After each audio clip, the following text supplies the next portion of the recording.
Bonjour à tous, bon 25 août, de retour après une petite pause pour les vacances. On espère que tout le monde a passé une belle été. On a un beau sujet aujourd'hui. Mon nom, c'est David Bergeron. Je suis le directeur général de la Chambre de commerce et d'industrie du Grand-Roussillon.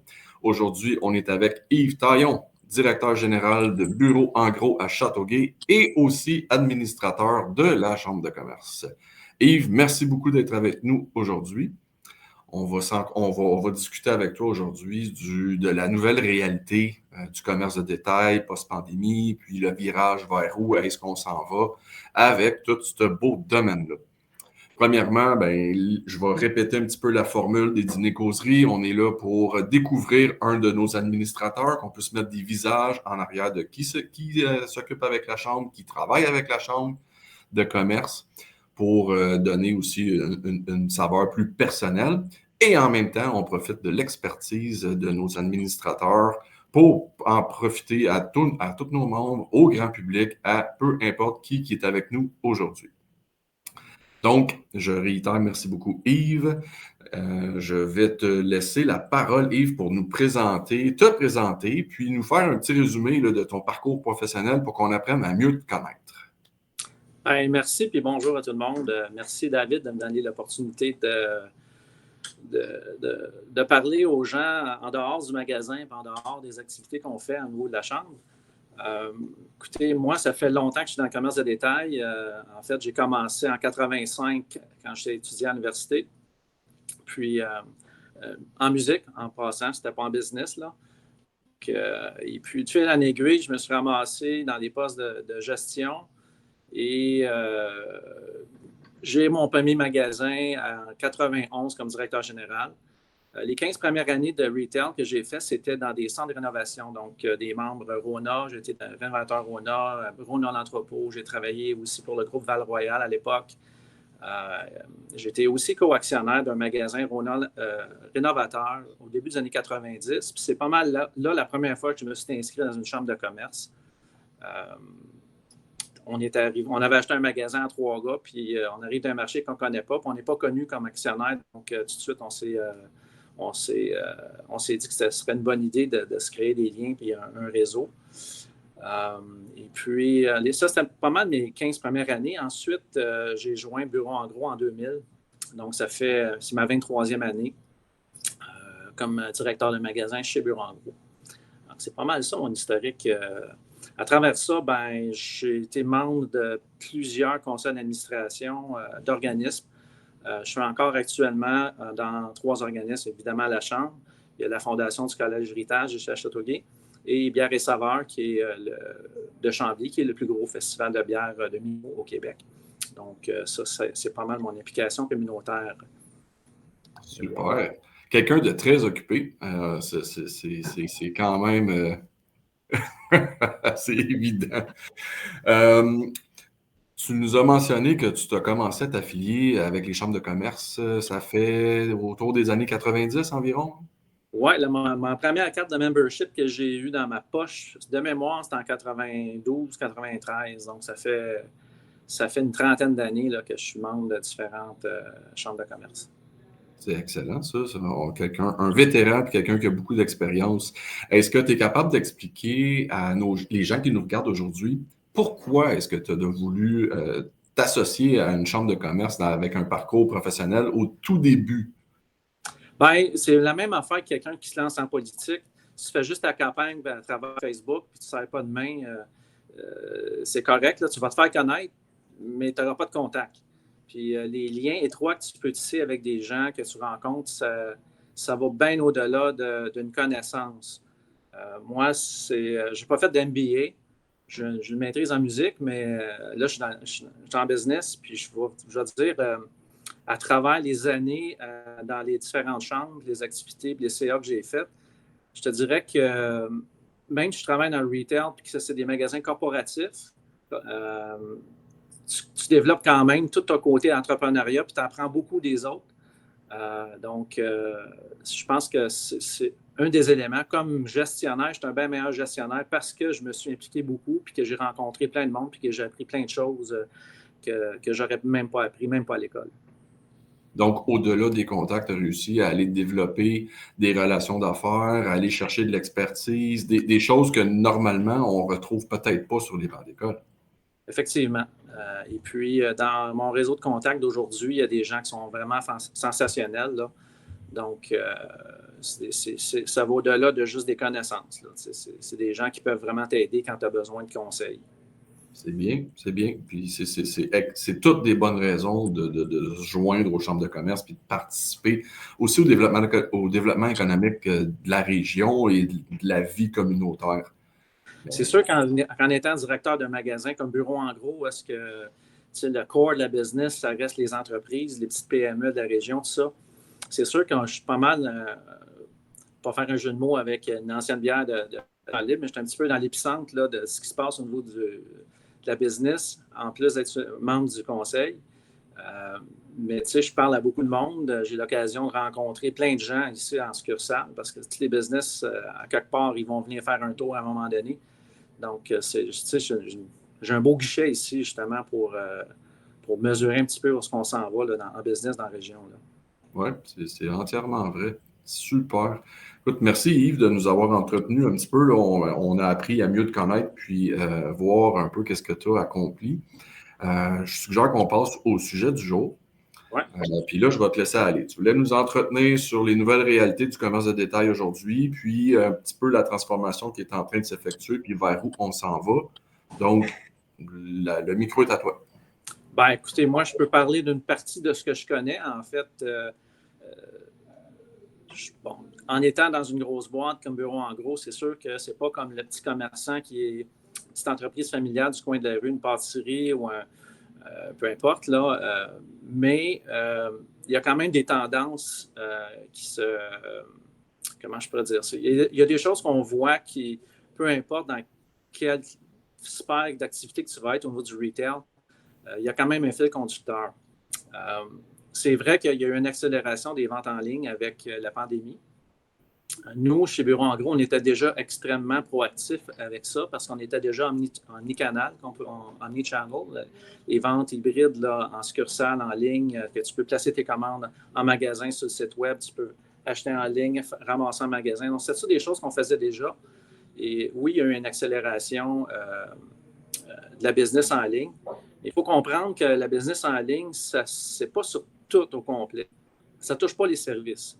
Donc, acheter des commodités comme du liquid paper ou une caisse de papier, c'est un gros bon sens pour une petite entreprise de commander ça en ligne, de ne pas perdre ton temps qui est précieux à courir les magasins, puis d'aller chez Costco, t'acheter 2-3 trucs, puis après ça, d'aller au Walmart, puis d'aller chez Bureau en gros. C'est un non-sens. Le temps est tellement important. C'est mieux de te concentrer sur ce que tu fais bien dans ta business, puis faire travailler les autres alentour de toi pour t'aider dans ta business. C'est pas mal là qu'on se situe Bureau en gros. Puis, mais quand on regarde le commerce en ligne, c'est important. Tout le monde doit, aujourd'hui, il faut que tu aies une présence numérique. Tu peux ne pas vendre en ligne, mais si tu n'es pas présent numériquement, ça va être extrêmement difficile de te faire connaître. Puis la nouvelle génération, eux autres, là, les jeunes d'aujourd'hui, là, j'engage des jeunes de 14, 15, 16 ans dans mon magasin, donc je connais pas mal la nouvelle génération. Puis eux, si tu n'es pas numériquement présent, c'est un dinosaure. Puis eux, ben, ils veulent faire affaire avec des gens puis des entreprises qui leur ressemblent. Donc, il faut s'adapter à ça. Il faut toujours penser à la nouvelle génération qui s'en vient, puis il faut toujours faire les nouvelles choses parce que si tu ne suis pas, à long terme, ça va être extrêmement difficile pour la pérennité de ton entreprise. Le virage que Bureau en gros a pris, on a commencé ça avant la pandémie, donc pas qu'on était visionnaire, mais on voyait la vague s'en venir au niveau de l'achat en ligne. Et nous, on est dans une business qui est en décroissance mondiale depuis des années. Avec le numérique, il y a moins de monde qui achète du papier, il y a moins de monde qui imprime, donc tu vends moins d'imprimantes, moins de toner, moins de papier, moins de chemises, moins de classeurs, moins de bureaux, moins de tout, là. Alors, comment tu fais comme une grosse entreprise comme nous pour rester à l'avant-scène? Ben, c'est vraiment au niveau des services. Il faut vraiment que tu connectes avec ta clientèle. C'est un gros défi dans une grosse boîte comme chez Bureau en gros. C'est vrai que c'est plus facile quand tu es un petit commerce de proximité d'avoir un contact très étroit avec les clients. Mais ce n'est pas tout le monde qui a besoin d'avoir un contact si étroit. Il y a beaucoup de gens qui ont besoin d'avoir des produits, des services qui sont adaptés à leur entreprise. Quand tu es une grosse boîte, tu as l'opportunité d'offrir plein de choses, d'avoir un paquet de fournisseurs. Et nous, présentement, en 2019, le virage qu'on a fait, c'est vraiment d'accélérer tout ce qui est service. Quand la pandémie est arrivée l'année suivante, ça prenait tout son sens parce que là, les magasins étaient fermés, on n'avait pas le choix d'acheter en ligne. Puis là, les gens, j'ai un problème avec mon ordinateur, qu'est-ce que je fais? J'ai besoin de me faire de l'infographie, qu'est-ce que je fais? Quand tu arrives au niveau des services puis que tout est fermé, là, ça devient complexe. Amazon ne peut pas concurrencer à ce niveau-là. Walmart.ca ne peut pas concurrencer à ce niveau-là. Même bureauengros.com ne peut pas concurrencer ce côté-là de la business.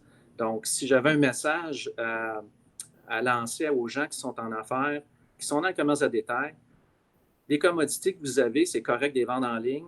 Il n'y a rien de sexy à aller acheter une caisse de papier, puis il n'y a rien de sexy d'aller s'acheter 3 de stylos. Vous avez sûrement des produits qui sont comparables, mais tout le sexy, le côté sexy de la business, c'est le contact, les services que vous pouvez développer dans vos entreprises.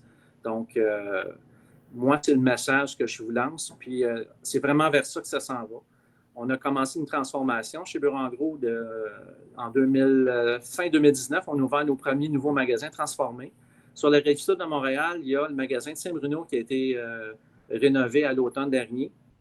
Donc, pour ceux qui veulent voir qu'est-ce que ça a l'air, les nouveaux magasins Bureau en Gros, c'est très, très, très différent de ce que vous pouvez voir ici en succursale. Nous, on opère un concept de magasin qui a été développé dans les années 90. Donc, on n'est vraiment pas à jour au niveau de la présentation en succursale, la façon aussi la façon que le client se promène en succursale, c'est totalement différent de ce que c'était il y a 30 ans ou il y a 20 ans. Donc, les nouveaux magasins sont vraiment adaptés à la nouvelle réalité du commerce de détail.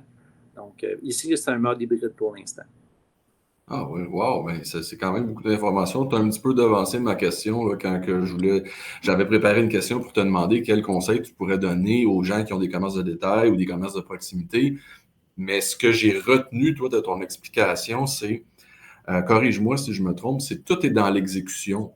Parce qu'à produit égal, puis dans qu'est-ce qu'on vend, en ayant une bonne exécution et un bon contact avec le client, c'est là où est-ce qu'on va quand même réussir à fidéliser notre clientèle et avoir des clients qui deviennent récurrents. Ça, c'est clair que oui, l'exécution, c'est primordial. Ça, c'est certain. C'est un défi aussi parce que c'est pas simple d'avoir de la main-d'œuvre. On voit beaucoup de commerces, dont nous, on a réduit un petit peu nos heures d'ouverture parce que c'est compliqué d'avoir du personnel. Mais l'exécution, c'est une chose. Il n'y a pas juste ça. Je pense que le contact, c'est une autre chose. Il faut aussi comprendre dans quel domaine on est, puis essayer de vraiment voir qu'est-ce que je peux me mettre en ligne qui ferait du sens pour la clientèle que je vise, puis qu'est-ce que les gens ont besoin absolument de se déplacer puis quand on a des catégories de produits pour lesquels les gens doivent se déplacer, il faut que tu t'assures que les gens dans ton magasin ou dans ton commerce soient vraiment très, très bons dans ces choses-là.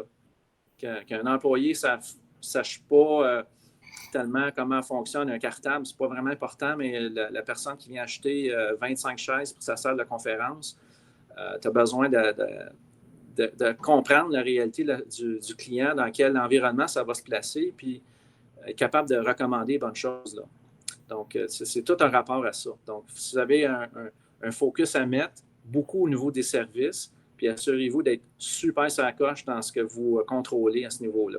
Les commodités, ça reste des commodités. Les gens, il y a un petit peu moins de, comment je peux dire ça, de fidélité, je dirais. De commander une boîte de stylos sur Amazon ou Bureau en Gros ou Walmart ou Costco, ça reste des commodités. Mais l'autre chose aussi, je vous dirais, si on sort des commodités, mettez l'emphase sur qu'est-ce que vous faites bien puis qu'est-ce qui vous différencie des autres. J'ai souvent eu la discussion avec bien des commerçants en étant dans une grosse boîte, me disant « Ouais, c'est ça, tu fais fermer les autres, Walmart, c'est ça. » Mais sais-tu quoi? Moi, si j'avais une boucherie, là, j'irais m'installer direct à côté du Maxi, j'irais m'installer directement à côté du IGA, parce que le trafic qui va dans ces commerces-là, pain de lait, tu n'en vends pas d'une boucherie, mais ta viande, probablement 2-3 coches en haut de l'épicerie d'à côté. Donc, si les gens sont pressés, ils s'en vont, OK, on a la visite de dernière seconde, puis ils s'en vont, ils vont acheter 3-4 trucs, puis gars, la boucherie d'à côté, ben, je vais aller m'acheter mes steaks à la boucherie, là. Donc, il ne faut pas avoir peur des grosses boîtes, au contraire, je pense que l'offre est complémentaire. Puis, moi, je me souviens des meilleurs magasins bureau en gros à l'époque qu'on avait, c'était ceux qui étaient carrément à côté d'un Future Shop. C'était nos top magasins dans la chaîne.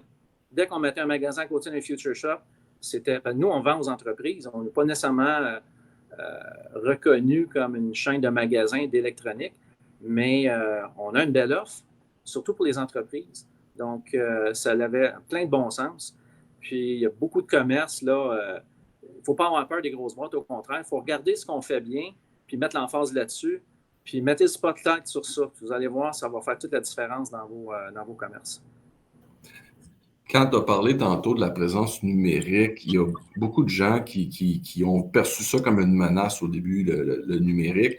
Est-ce que toi, tu dirais que les clients aujourd'hui sont plus ils arrivent mieux informés grâce à la vitrine numérique? Est-ce qu'ils arrivent qui ont déjà fait leurs achats, ils ont fait du pré-magasinage, du post-magasinage? Comment tu vois ou qu'est-ce que tu pourrais dire à nos entreprises pour le virage numérique, là, pour les prochains mois, puis qu'est-ce qui s'en vient? Ah, c'est clair, ça fait longtemps que les gens font ça, le pré-achat en ligne. Il y a beaucoup de gens qui font des autodiagnostics médicaux en ligne. Il y a plein de trucs. Là, les gens s'est rendus comme ça aujourd'hui. Donc, c'est la nouvelle réalité. Fait que tu n'as pas le choix de suivre ça puis de tirer ton épingle du jeu là-dedans. Puis ça a tout rapport avec la nouvelle génération. On a une business, on va être encore en business dans 5 ans, dans 10 ans, dans 15 ans. Puis si on veut croître nos ventes, on n'a pas le choix de suivre les nouveaux clients qui arrivent dans le marché. Ces nouveaux-là, ils sont connectés. Demain matin, là, si on tire la plug sur Internet, là, ben, il va y avoir certains commerces traditionnels ça va fonctionner, mais les infrastructures d'aujourd'hui, ça tout a changé. Donc, tu n'as pas le choix d'être là. On l'a vu. On l'a vu il y a environ 4 semaines, là, quand il y a eu la panne nationale du réseau TELUS, là, qui est juste Interact, puis tous les réseaux ont tombé partout. Le numérique fait partie de nos vies. C'est bon que tu parles de ça parce que je me souviens, quand j'étais jeune, le premier guichet automatique qui est arrivé, je me disais, bon, ça va remplacer un jour les caissières. Mais moi, je ne vais pas à la banque. C'est terminé. Là. C'est occasionnel que je dois aller à la banque. Bien, la jeune génération, elle, pas habituée d'aller faire son épicerie le jeudi soir. Moi, quand j'ai commencé dans le retail, on était fermé le dimanche. Là.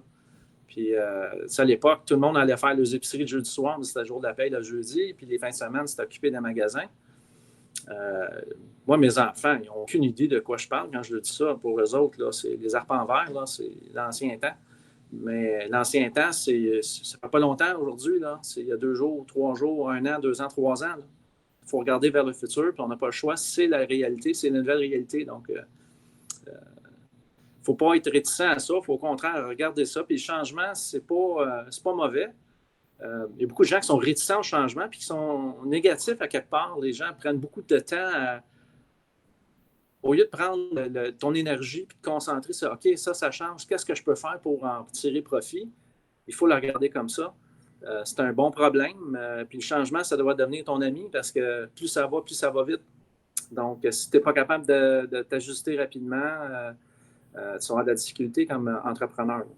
Entièrement raison. Beaucoup de gens passent plus de temps à se plaindre qu'à trouver la solution.